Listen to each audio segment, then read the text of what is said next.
Howdy folks, and I hope you're all ready to initiate the neural handshake wherever you are in collecting land. And welcome back to the channel for another 1/6 scale figure preview. Well, not technically 1/6 scale this one, because if it was, it'd probably be something like 50 feet tall, but it is none other than Infinity Studios' take on Striker Eureka. Yes, the legendary Jaeger from Guillermo del Toro's 2013 Kaiju versus Jaeger epic that is Pacific Rim.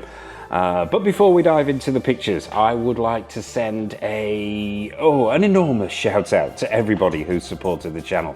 And please drop a like and hype on this video, as it helps other people find Go Figure. And if you haven't already, be sure to mash that subscribe button and bell notification icon so you're not missing any of the 1/6 scale, 1/4 scale, indeterminate scale, action figure statue, previews, reviews, tours, showcases, and all that other good stuff. So I've got to say, I am super excited for this one. This will be the fourth in their Jaeger line of releases from Infinity Studio.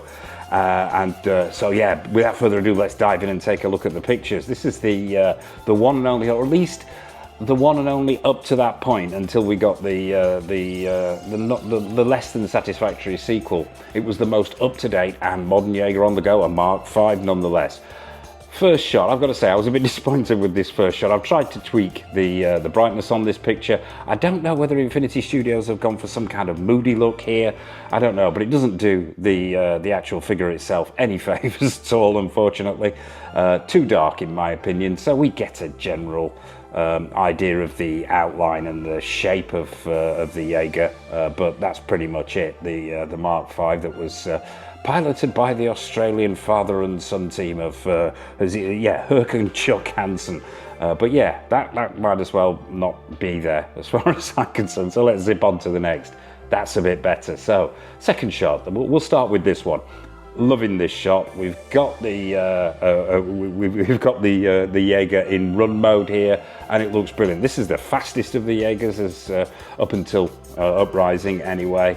And I love how they've caught the look here. It looks phenomenal. As you can probably tell, I have got Gypsy Danger sat by my side here, so you can do some comparisons if you want, if it's close enough to see. But yeah, I think that looks phenomenal. So let's start with the quality of the build and the screen accuracy on this guy, and it looks absolutely on point as far as I can tell, as did this one. Yes, I have heard from some quarters that there are some minor detailing issues there, but for me, it's never been a problem. With Striker Eureka, I think they've done a phenomenal job here, or at least as far as I can tell. Detailing looks on point. What you've got here is a mixture of die-cast, ABS, plastic, alloys, all kinds of stuff, but these are super chunky, super heavy figures, which reflect the source material, and I think this looks wonderful. So the detailing here, you've got those beautiful sort of bronze stroke gold colored fists going on. The paneling, super detailed, the lines on the panels there, the intricate detail is really what separates these figures out for me from Infinity Studio. I think they just look amazing. You've got the blades on the back there, and on the shoulder area, that huge exaggerated chest, which will open up. We'll get to see that momentarily. The head looks in proportion there, which has always been a bit of an issue, I think, with some manufacturers who've tried to replicate the Jaegers from Pacific Rim. Sometimes they get the proportions and the scaling a little bit wrong, head a little bit too small, a little bit too large. On Gypsy Danger here, they actually took it back to the drawing board because the head was a little bit off, but on this one, looks like they've nailed it. Detailing on that chest plate looks great. As we talked about, the paneling looks wonderful, the paint applications look great, the detailing looks on point. So yeah, I can see Jaeger fans everywhere being very happy today. On to the next one. Although we are a little bit late with this one. Mr. Go Figure's a little bit late to the party. This one was announced about 2 or 3 days ago, but it's only just come to my attention. Fortunately, I came across it by accident. Had I not known, I may have slept on it, and I would never have forgiven myself. But yeah, close up here, from the waist up, you're seeing that gold and bronze detailing on there. You've seen the insignia, which are on point. You've got the missile compartment, which is housed in the chest, which is closed currently. You've got those green paint applications, reds and blues, and those gold colors that we've talked about all look absolutely excellent. Talking articulation, actually, this guy, I think the articulation on here is phenomenal for a piece that is this complex with this many moving parts. Puts me in mind of the same kind of quality that you would see with, say, a Hot Toys Iron Man figure. They really are that good. This shot from the back here, and we're seeing the base for the first time. Base, as far as I can tell, is pretty much identical to this one. It's that plastic circular base there, which gives that sort of base stroke landing pad type effect. Really nicely done. This sort of pipe work going on there. This ribbing around the edges. You've got the nameplate, although we can't see that, it's facing front at the moment. My only real complaint about this base, I absolutely love it. It's magnetic, and the magnets being in the feet of the Jaeger itself. The magnets work beautifully. The base itself is really, really impressive. The only thing, if I had well, it's not really a complaint, it's more of a personal niggle, was when these figures were first announced. We saw the first run of these, and there's been a few of them. They had mini spotlights, and you probably can't see these, but there are little holes around the edges here. They had button cell battery powered mini spotlights that shone up on the Jaeger itself, and they seem to have stopped doing those, although the holes are still present on the base. I would like to have seen those, but it is what it is. Yeah, and you get that Pacific Rim nameplate at the front. Looking at the back of this Jaeger, it looks phenomenal, as does Gypsy Danger there. Those huge fins with the vents in the back there, the wonderfully complex detailing in the arms and the legs. And I think we're probably going to see here the same that we see with Gypsy Danger and the other lines as well. You'll see all the complexity inside the figure when you actually expand those joints. Yeah, Infinity haven't skimped on the detailing on the inside, so when you pose it, it exposes all kind of the machinery, really beautifully painted and shaded, and you can see that sort of hints of that in this shot here. Backs of those legs look great. I think they look, yeah, chef's kiss here. I think absolutely nailed on. Infinity Studio have hit another home run by the looks of it. On to the next, full frontal, and once again we're seeing the detailing here. Color-wise, now no, there was a little bit of criticism of this guy here, the shading not being quite screen accurate. He's under a blue spotlight at the moment, which sort of tends to mask that color. I was fine with the color. A lot of the time we see the Jaegers, they're fighting at night. Only occasionally do we see them fighting in the daylight. Difficult to gauge those colors. Very similar color to Gypsy Danger here, this one. It's a sort of a steely blue. And I think they've nailed it. I think they've absolutely nailed it, and loving the detailing on there. We've also got the wrist swords, stroke blades going on here. Now they are, I believe, and it says it in the blurb for this, and I was a little bit confused, to be honest, how this made sense. You didn't need to replace them, they're actually there. So I'm gonna have to assume that they're retractable, and in these arm sections, these wrist gauntlet sections that we can see here. But no doubt we'll see more as we move along. On to the next. Seeing that base, yeah, pretty much identical to what we've had with the previous figures, minus the spotlights, as I said. The chest area, already spoken about, looking great. Loving those greens on the wrists and the knees here. And overall, yeah, super impressive. Beautiful work here, I have to say, from Infinity. On to the next, the backpack. Now, well, I say backpack, that's an understatement on my part. This is, I believe, is the nuclear device that they introduced at the end of the film to the breech, designed to close the breech, which is strapped to the back of Striker Eureka, and it's got these sort of motor style things going, well, I'll call them motors. It's sort of like vents going on at the top and the bottom here for propulsion. Then you've got the nuclear device itself in the center there, and vents either side. What you can see here, which you probably can't see on this guy, but because we're close up, is the beautiful paintwork that you get with these figures. I can't praise Infinity enough for the level of the paint applications on here. Weathered just right. You've got silver dry brushing on there, but it's not overdone. You've got scratches, as you can see on the side there. There's dinks, if you can pick those out in these photos. There's little scratches all over. It's not overly weathered. It doesn't look like it's been battered within an inch of its life by a kaiju, but it's weathered enough to look like it's seen service, and I think it's pitched just right by Infinity. So yeah, this is the more sort of compacted version. The one we just looked at is more expanded, but it's essentially the same nuclear pack with the vents on the back there, but this time just a little bit more closed up. And yeah, once again, I think it looks absolutely excellent. Can't fault it. Love this pose here. Both fists raised. We've got the camera dropped down a little bit to make it that much more imposing. And yeah, I'm gonna have to lean in here just to see some of the details. The thing I love the most, I have to say, about what Infinity have done here is the level of detailing and the paint applications. They're the two things that really strike me. In every little crevice here, from the functioning sections of the feet here, where you've got the flaps on the front, to the areas around the ankles and in the knees.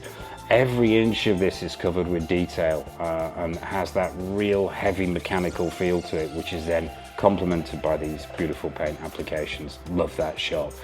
On to the next. Back again, this time full shot of the back there, and once again you can see that detailing I keep banging on about. I just think it looks wonderful. I just think it's a thing of beauty, and that unique shape on the back there for Striker Eureka, I think it just looks wonderful with those vents on there. Yeah, as I mentioned before, Mark V, the best up until that point. Some would argue the Gypsy Danger was tougher, Gypsy Danger being a Mark III, but was more analog, nuclear powered, and could take more of a hit. But yeah, Striker Eureka was faster and more heavily armed, so take your pick. Me personally, I sort of err towards Gypsy Danger, but I do love Eureka Striker, or Striker Eureka even. So yeah, looking wonderful. Can't really fault it. Proportions wise, yeah, I mean, it's coming in at about the size of your average 1/6 scale figure, but as I mentioned at the top there, yeah, this isn't 1/6 scale. I'm not even going to hazard a guess. I did once work it out. I sat down with a subscriber and we had a conversation and worked out exactly how tall this thing would be if it was on 1/6 scale, and yeah, it's pretty big, but yeah, I'll take this scale, so it sits nicely alongside other 1/6 scale figures. Seeing that base from the front again there, all that detailing, loving that waist section. I'm going to assume that waist section is probably plastic to keep it more flexible, but yeah, the combination of materials here is always super impressive from Infinity. You actually feel like you're getting what you paid for. Sometimes with in action figure collecting these days, I find that you open the box, you pick it up, you hold it, and it doesn't feel like you spent 3 or 4 figures on this on what you're holding. With these figures, I can assure you it does. So on to the next. Love this shot, love it so much, that's why I used it in the thumbnail. Cracking action shot here. We've got those blades, we can see those blades for the first time, those arm blades. Love the paint applications on there. They look super metallic, with the main blade being slightly shorter than the other, that gold section in the center there. They just look on point. Now I'm just going to check my blurb here, because it was a little bit vague regarding those blades on the arms. No real, it said that you don't have to swap them out, so how they've managed this, I don't know. Can't quite see those being retractable. Maybe they fold back into the arm section. I suppose we'll have to wait and see, but other features include, and there are light-up features with this one. You have light-up features with this guy, pretty much with the entire line. The eyes light up with this one, both sides of the chest, which I'm going to assume is these red dots here, but we do have another function which that might be referring to, and the backpack lights up too. Now, Another downside, minor niggle, as regulars to the channel will know, I absolutely loathe and detest button cell batteries, but it is what it is, and with these figures, they haven't moved into USB-C as of yet. I would really have liked to have seen that on this release, maybe on the entire line as well. It's not beyond the wit of man to be able to wire up one of these bases, maybe have it to some Wi-Fi charging through to a battery pack in the back of the figure itself. Considering it's all metal, that shouldn't be an issue. Yeah, have a rechargeable pack somewhere inside the figure itself. But no, probably my only major gripe is that Infinity Studios decided to go down the button cell route, and it's a ball ache getting them into this tiny little headspace to light up the and around the rest of the body as well for the light up features. But it is what it is. I don't like it, but it's a price I'm willing to pay to have a Jaeger of this quality. So what else do you get with the... well, that's pretty much it for the light-up features on that, so let's zip on to the next shot. Now, this is what we were talking about before. This is the chest section. Now, if I am reading it right in the blurb, this is a mechanically opening chest section, so I'm going to assume that there is... it's some kind of latching mechanism that you push and it opens up. Now, it doesn't mention whether that light up feature is for those lights that we just talked about, the reds and the blues there, the little dots, or whether this actually lights up the interior as well. But once you pop that chest section open, you have the missile compartment here, and you get 6 missiles, which I'm assuming you manually slot in to the relevant holes there. I would have liked to have seen this lit. I think, particularly considering the actual nature of these missiles themselves, they're just fired, and you've got this sort of clear resin section behind. That, with lighting behind it, I think would be super impressive. Maybe that's what they've done, but as I say, the blurb itself is suitably vague on that subject, but even without lights, I love that effect. I think that's how I most certainly will be displaying it, or at least for a period of time anyway. I think that looks super impressive with the 6 missiles coming directly out of the chest there. So on to the next. Taking a look at some of the detailing here. Now the blades are on the arms there. Yeah, still a little confused at how those work, but they look good. I'm gonna lean in here. The paint applications on the bladed area itself there to give it that metallic look, I think are exemplary. And I might have to squint a little bit here, but think I am seeing even some minor dinks in this bladed section down here. Correct an old man if he's getting it wrong. Maybe I just need to put my glasses on. But I am seeing some minor little dinks in those blades where they've seen use. I think that is great, and some little scratches as well. And the level of detailing extends to all the kinds of little insignias and warnings and things. And this is another great thing about Infinity Studios. Jaegers is, every time you pick them up, you will find some little detail that you've not seen before, be it a little section of lettering or a little detail that's tucked away mechanically behind a flap or something like that. It never gets old, or it doesn't for me at least anyway, and I'm loving the detailing on that arm. Another shot here, another action pose here. Love this one on one knee. Regulars to the channel who've seen the Gypsy Danger review that we put up on the channel. I'll put a link to that at the end of this. I always do a showcase at the end, and getting him on one knee, there's something about it. It just looks super impressive. Although it's difficult to light, it looks great. They've not failed us here with that one knee pose. I think it looks wonderful. We can see those blades from underneath as well, all the insignias. I am going to chance my arm here and say the chest light up features are possibly this red and blue area, and that's it. But there is no other hint there. But yeah, to me, that looks absolutely amazing. And not finally, this is the second to last shot. I know this one. This is everything you get. It's pretty much the all shot. So you're getting the base that we've already talked about with the nameplate there. That used to have a magnet included in it to activate the light up features. That now comes separately. Whether the light up features in the head, I'm going to assume a magnet activated. We'll have to wait and see. There's no hint of the mini magnet knocking around on the bottom there, but not button activated. Hopefully it'll be that magnet that you simply touch on the areas that you want to illuminate and they automatically come on. The nuclear bomb backpack, you've got that there. The 6 missiles, the 6 chest missiles, pretty much it. It's not overstuffed, shall we say, with accessories, this one, but what it does give us, I think, is very good indeed. Finally, I love this shot and I hate this shot simultaneously.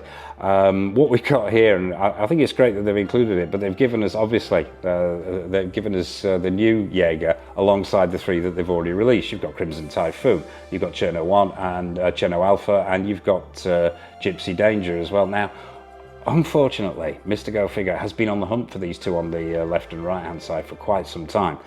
Still hasn't landed them. If you know anybody out there, if you know where these can be located, please drop a comment in the comment section below, and preferably one where I don't have to sell my firstborn to afford it. But yeah, I am still trying to catch in the wild Crimson Typhoon and Cherno Alpha. So yeah, but this just gives us an idea of how Striker Eureka fits in with the rest of the gang, and I think they look wonderful. What a setup. If you're a fan of Pacific Rim, if you're a fan of Jaegers, having all 4 of these in the collection, what a wonderful line. There are plenty more Jaegers out there, as we all know, but these really are the 4 that form the backbone of Pacific Rim, and I think they just look stunning together. So yeah, it's a no-brainer for Mr. Go Figure, as you can probably tell. Pre-order on the on this one, but also, like I mentioned before, if you know of where these other 2 guys can be found in the wild, let me know in the comment section below. I think having all 4 is a must. But there you have it, folks. That is that's Infinity Studios' take on Striker Eureka. What are your thoughts on this particular piece? Are you planning on picking it up? Have you already pre-ordered it? Are you a Guillermo del Toro fan, a Pacific Rim fan, a Jaeger fan? Or do all of these things leave you cold? Please drop a comment in the comment section below. I would be fascinated to hear your take on this. The movie, whatever it might be, the director, the figures, the company. What have we got coming up on the channel? Well, as I mentioned at the top there, we've got plenty more 1/6 scale figure reviews as well. We've got stuff from Hot Toys, InArt, Susu Toys, Present Toys, Caustic Plastic, Exo6. The list goes on, and we've got plenty more tours and showcases and other bits and pieces as well. So as I mentioned before, please hit that subscribe button and bell notification icon so you're not missing anything. And I suppose all it remains for me to say is, from myself and from this huge mess of Jaegers, massive thank you for watching as always, and until next time on the channel, take care of yourselves and happy collecting.